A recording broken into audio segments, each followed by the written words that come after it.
1 cup. That's all it takes. 1 cup of something most people sweep up and throw away without a second thought. Something so common it's considered waste. Something so underestimated that it never even makes it into gardening conversations. And yet, when prepared the right way, this single cup can push plants into explosive growth, faster, denser, and more resilient than many store-bought fertilizers ever manage. That raises an uncomfortable question. If this works, why don't more people know about it? Why isn't it printed on fertilizer bags? Why isn't it taught in gardening shows, extension programs, or garden centers? And why do some experienced growers lower their voice when they talk about it? Every year across cities, villages, and rural towns, enormous quantities of wood ash are cleaned out of fireplaces, ovens, stoves, and fire pits. It's bagged up, it's dumped, it's forgotten. The assumption is simple: ash is useless residue, the dead end of combustion. But that assumption is wrong. Inside those fine gray particles sits a dense concentration of plant minerals: potassium, calcium, magnesium, phosphorus, micronutrients pulled from deep within trees over decades of growth. Everything a plant needs to build structure, move water, trigger flowering, and resist disease. On paper, wood ash looks like a perfect fertilizer. In reality, it's a disaster, unless one critical step happens first. Because when raw wood ash touches soil directly, it doesn't nourish life. It shocks it. This is where the story splits in two. One path leads to burned roots, dead microbes, yellowing leaves, and confused gardeners who swear ash doesn't work. The other path leads to accelerated growth, improved soil biology, and nutrient uptake so fast it feels unnatural. The difference between those paths is fermentation. Modern gardening culture teaches speed, immediate results, fast-release nutrients, measurable inputs.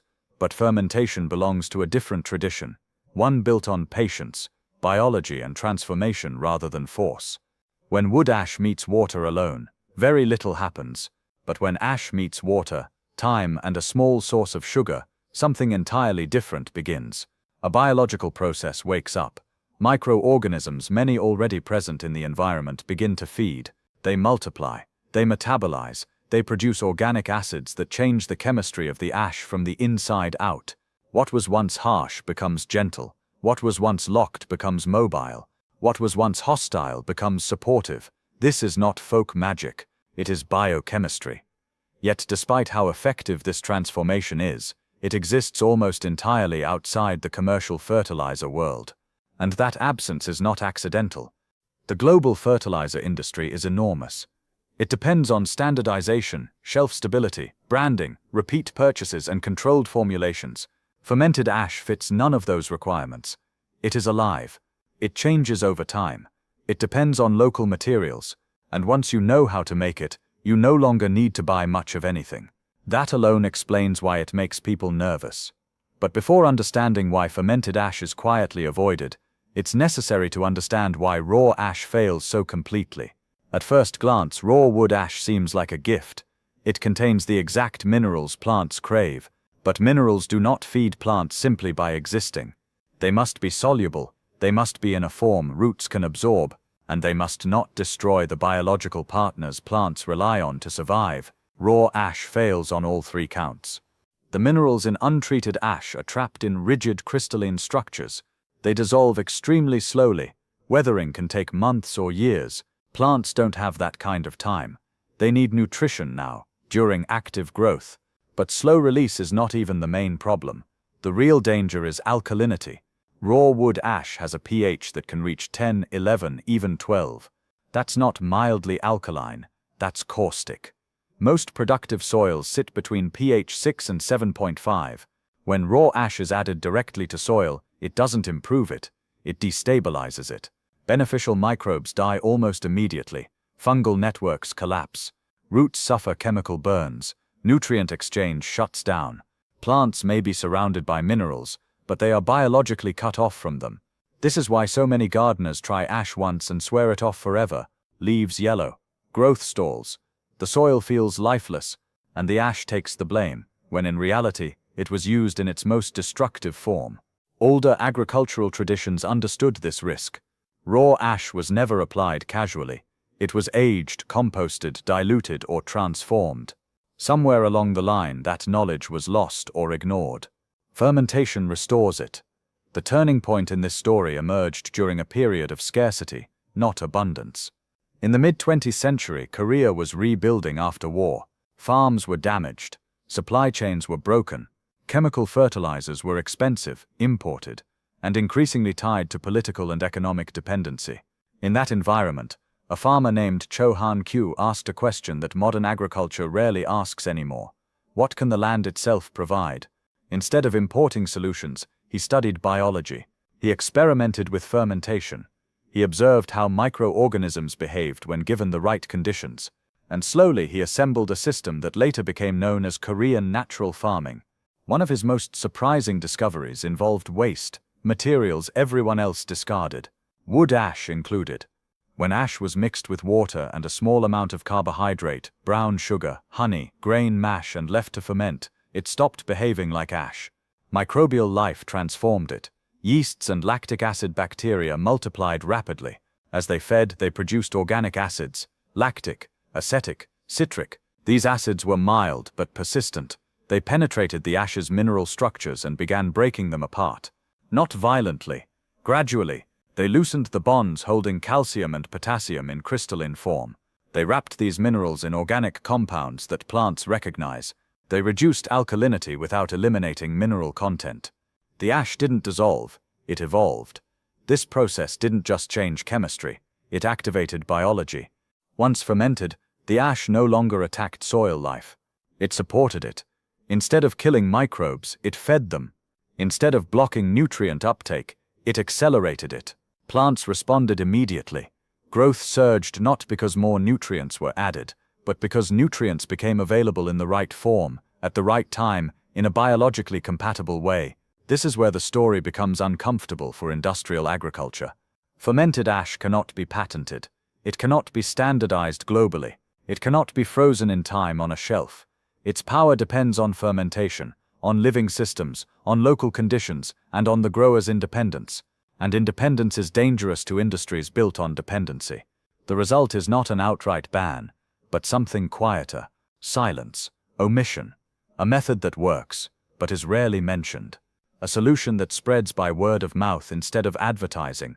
By the end of this series, the reason will be clear. Fermented ash isn't ignored because it's ineffective. It's ignored because it makes growers harder to control. If this opening already challenged what you thought you knew about wood ash, soil, or fertilizers, leave a comment and share your perspective. The conversation around this method has been buried long enough. To understand why 1 cup of fermented ash can outperform entire shelves of fertilizers, you have to stop thinking like a buyer and start thinking like a plant. Plants do not eat products, they absorb forms. What matters is not how many nutrients exist nearby, but whether those nutrients can cross a root membrane without causing damage. That single constraint explains why modern fertilizers are aggressive, why soils become dependent, and why fermented ash behaves so differently. In raw wood ash, minerals exist in their most stubborn state. Calcium, potassium, magnesium, and phosphorus are present, but they are locked inside rigid mineral lattices. These structures are chemically stable and slow to change. Weather, rain, and microbial action can break them down. But the timeline is measured in seasons, not days. Plants don't operate on that timeline. When a plant enters active growth, it needs mobile nutrition immediately. Waiting months for minerals to weather out of ash is biologically useless. But worse than slowness is incompatibility. Raw ash is hostile. Its extreme alkalinity doesn't just alter pH, it destroys the living infrastructure of the soil. Beneficial bacteria collapse. Fungal hyphae disintegrate. The symbiotic relationships plants rely on to trade sugars for minerals are severed. This is why raw ash produces such confusing results. On paper, it looks perfect. In practice, it creates nutrient-rich deserts. Fermentation changes the rules entirely. When wood ash is combined with water and a small carbohydrate source, it becomes a feeding ground. Sugars wake up dormant microbes. Yeasts begin metabolizing. Lactic acid bacteria follow. Populations explode. Not because anything artificial was added, but because conditions finally allow life to organize itself. As microbes feed, they excrete organic acids. These acids are weak, not corrosive, but they are persistent and precise. Lactic acid, acetic acid, and citric acid seep into the ash's crystalline structures and begin loosening the bonds that hold minerals hostage. This is not dissolution. It is conversion. Minerals are not destroyed. They are escorted. This process is called chelation. Chelation occurs when a mineral ion is wrapped in an organic molecule, forming a complex that is electrically stable and biologically recognizable. In raw ash, calcium is just calcium, reactive, abrasive, easily blocked. After fermentation, calcium becomes calcium lactate, or calcium citrate. Potassium becomes part of an organic complex. Magnesium follows the same path. The difference is profound. Roots are not designed to absorb naked mineral ions efficiently. They are designed to interact with organic carriers. When a mineral arrives already chelated, it passes through root membranes smoothly, without resistance or toxicity. This is why fermented ash works fast, not in weeks, not in months, often within hours. Plants don't have to wait for microbes to process minerals after application. The processing has already happened. The nutrients arrive pre-packaged in a form roots evolved to accept, but chelation is only half the story. The second transformation is pH stabilization. Raw ash sits at a pH high enough to sterilize soil. Fermentation prevents this by introducing buffering acids. These acids don't overwhelm the mixture. They regulate it. They prevent sharp swings. They hold the solution in a narrow, plant-safe range. The result is a mineral solution that settles near a pH of 5 to 6, ideal for nutrient uptake, microbial activity, and root health. This buffering effect is crucial. Without it, even chelated minerals would struggle in living soil. With it, the solution becomes biologically cooperative rather than chemically dominant. And this is where fermented ash diverges completely from synthetic fertilizers. Most commercial fertilizers rely on force, high salt concentrations, rapid solubility, immediate availability achieved by overwhelming root systems. Plants absorb nutrients not because the system is balanced, but because the alternative is osmotic stress. It works, but it comes at a cost. Salt-based fertilizers dehydrate soil life. They collapse microbial populations. Over time, soils lose structure, water retention declines, and nutrient cycling slows. Each season requires more input to achieve the same result. Dependency increases. Fermented ash does the opposite. It feeds soil life instead of replacing it. Microbes remain active. Fungi expand. Roots grow deeper and thicker because the environment invites them to. This is why growth from fermented ash looks different. Plants don't just get taller, they get sturdier. Leaves thicken. Stems strengthen. Root systems expand laterally and vertically. The growth is not exaggerated, it's coordinated, and that coordination makes it difficult to monetize. A fertilizer that works by feeding biology doesn't lend itself to branding. Its performance depends on living systems, not fixed chemical ratios. Results vary by soil, climate, and microbial diversity. That variability is a strength in nature, but a liability in marketing. Corporations need predictability, shelf stability, uniform outcomes. Fermented ash resists all three. It changes over time, it adapts to local conditions, and once someone learns to make it, they don't need to buy it again. That last point matters more than most people realize. The fertilizer industry is not built on one-time solutions. It is built on cycles. Apply, deplete, reapply. Products are designed to deliver nutrients while quietly degrading the system that once supplied them naturally. Fermented ash breaks that cycle. It turns waste into input. It turns independence into competence. It turns soil into a living partner rather than a passive medium. This is why the method feels banned without ever being officially forbidden. No regulations stop you from making it. No laws prevent its use. No warnings appear on labels. Instead, it's omitted, ignored, framed as obscure or impractical. Knowledge disappears not only through suppression, but through neglect. Most gardeners never hear about fermented ash because no one profits from teaching it at scale. It doesn't fit into product lines or seasonal promotions. It doesn't create repeat customers. It creates capable ones. And capable growers ask fewer questions at the checkout counter. There is also a psychological barrier. Fermentation feels messy to people accustomed to sterile solutions. It smells. It changes. It doesn't come with instructions printed on glossy packaging. It requires trust in biology rather than control through chemistry. But once experienced, that trust becomes difficult to unlearn. Gardeners who use fermented ash often notice something unexpected. Problems start solving themselves. Pest pressure decreases, nutrient deficiencies vanish, water retention improves, the system stabilizes, not because fermented ash is magical, but because it restores processes that were interrupted. Plants evolved alongside microbes, not factories. Fermented ash aligns with that evolution. It does not override soil biology. It amplifies it, and that amplification explains the explosive growth people observe. Growth that appears sudden, but is actually the result of barriers being removed. Nothing extra is added. Nothing artificial is forced. Access is restored. This is why 1 cup can be enough. Not because the cup contains extraordinary quantities of nutrients, but because it delivers them in a form plants can use immediately, safely, and repeatedly. The method doesn't scale well for corporations, but it scales perfectly for people. If this reframed how you think about fertilizers, soil, or the idea of waste, leave a comment and share your thoughts or experiences. The more this conversation stays visible, the harder it becomes to bury what actually works. Once fermented ash enters the soil, its most important work begins quietly, out of sight. This is where the method stops looking like a fertilizer and starts revealing itself as something else entirely, a catalyst. Most gardening advice focuses on inputs, what to add, how much, how often, but soil health is not determined by inputs alone. It is determined by relationships between minerals and microbes, between roots and fungi, between moisture, oxygen, and time. Fermented ash does not dominate these relationships. It unlocks them. When chelated minerals reach the root zone, they do not arrive as isolated nutrients competing for uptake. They arrive already partnered with organic acids that microbes recognize and metabolize. This creates a cascading effect. Microbial populations increase, not because food was dumped into the soil, but because access was restored. Bacteria feed on the organic carriers. Fungi extend hyphae toward the mineral-rich zones. Protozoa follow the bacteria.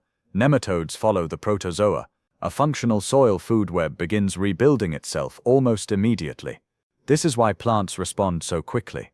Roots are not absorbing nutrients alone. They are participating in an exchange. Sugars flow outward. Minerals flow inward. Signals move in both directions. The plant does not have to force uptake. It invites it. This stands in sharp contrast to synthetic fertilizers, which bypass biological negotiation entirely. They flood the soil with soluble salts and compel roots to absorb nutrients under osmotic pressure. The plant survives, but the ecosystem weakens. Fermented ash strengthens the ecosystem instead. One of the most noticeable changes after repeated use is root architecture. Roots grow thicker, more branched, and more exploratory. Instead of forming shallow mats near the surface, they dive deeper and spread wider. This increases drought tolerance, nutrient access, and structural stability. Deeper roots also mean better carbon storage. As roots grow and die, they deposit organic matter deeper into the soil profile.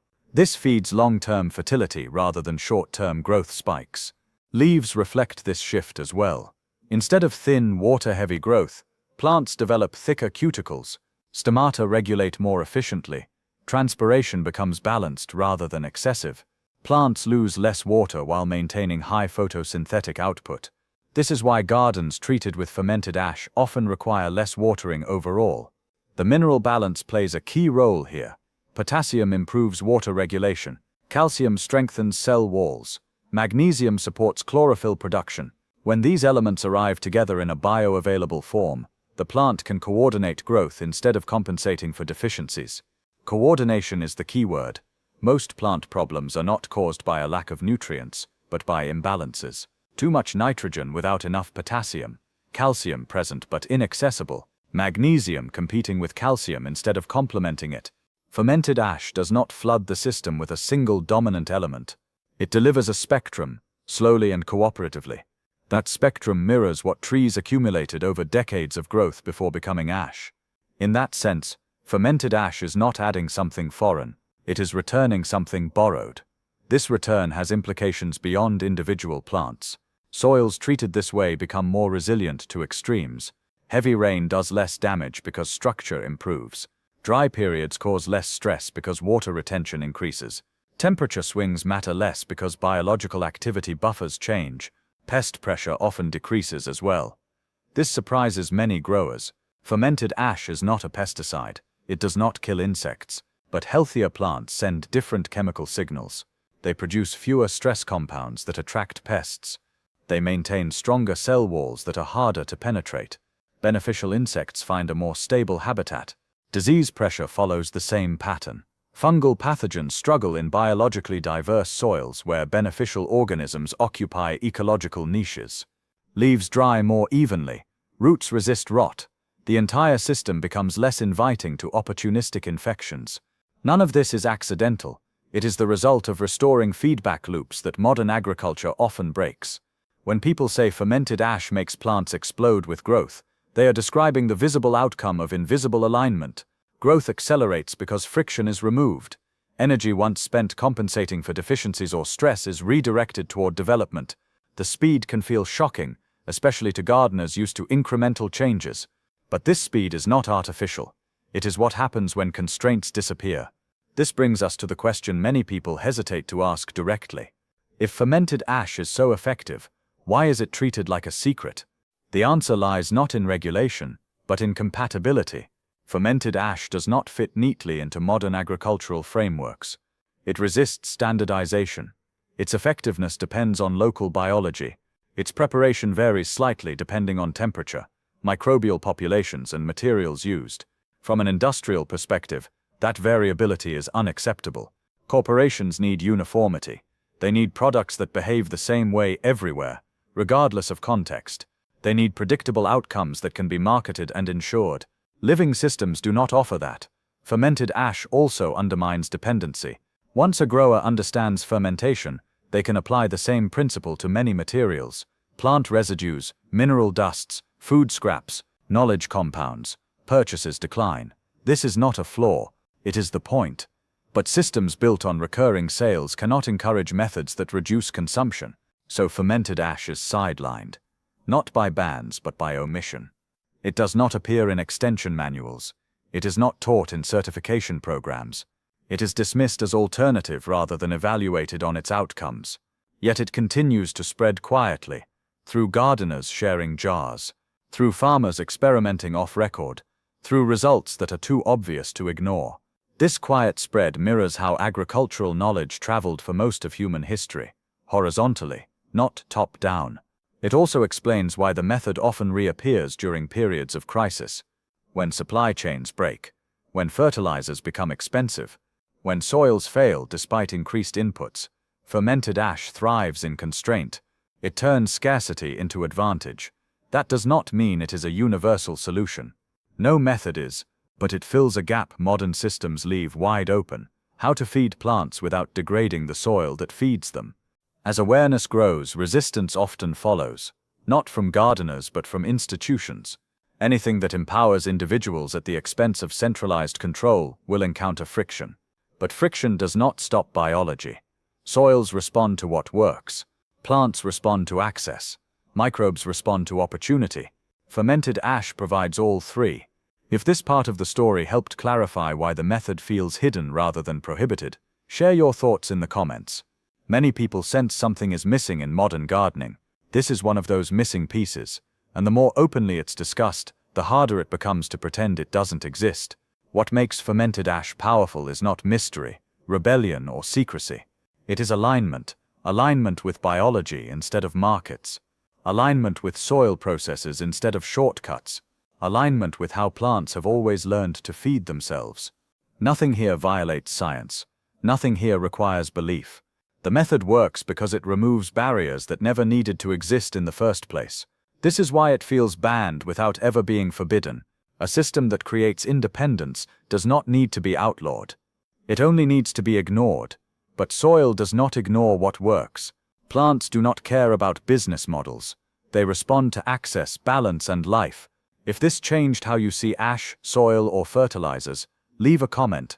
Knowledge grows the same way plants do, when it's shared, not controlled. Thank you for watching this video. Click here to watch another video that might interest you.